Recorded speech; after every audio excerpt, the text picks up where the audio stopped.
I asked about facility for the immigrants earlier on. This is the wrong place to talk about this. This is about planning. But as the gentleman said, it's all about communication.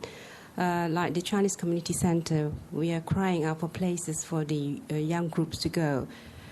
How do we reach out to them? How do we embrace them, especially the immigrants, to make them feel that they're part of our community?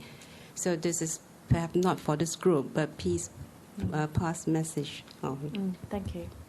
Please, can I put a plea in for accommodation for activities based canoeing on the canal? There's nowhere to hold it, and Beecham Lodge are ready as a charity to run it, but they do need storage space for them, and they do need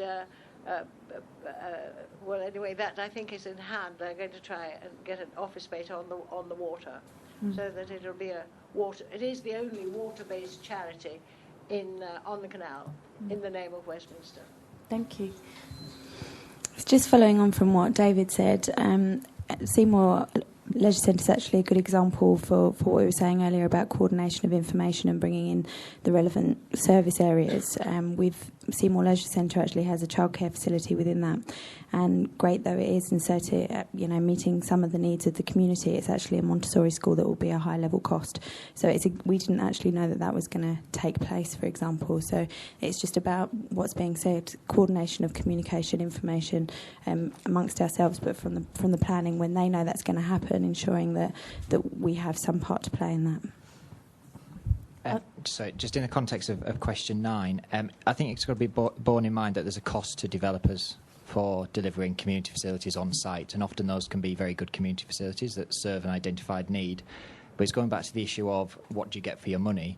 And I think the council has to carefully consider, rather than requiring on-site delivery of maybe an area where there isn't real need, so for example a redevelopment in St John's Wood, or not to generalise, but somewhere where there's not a huge amount of need for the facility, what could that money that it would cost the developer to provide an on-site facility be used for if the council were to put it into a fund and then spend it where maybe need was a little bit more severe and they could get more for their money? Okay, thank you.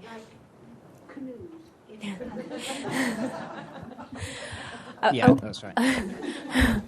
I would just go back to the point from the two previous speakers, and I would just implore local service providers and organisations to be involved in the infrastructure planning work that's been going on at the moment. If anybody needs any context, please get in touch with me, but certainly we are trying to put in place better coordination of delivery of infrastructure, both over the short, medium and long term, to try and make sure that we all get these things delivered in the most efficient way possible. So contact me if you want any further information.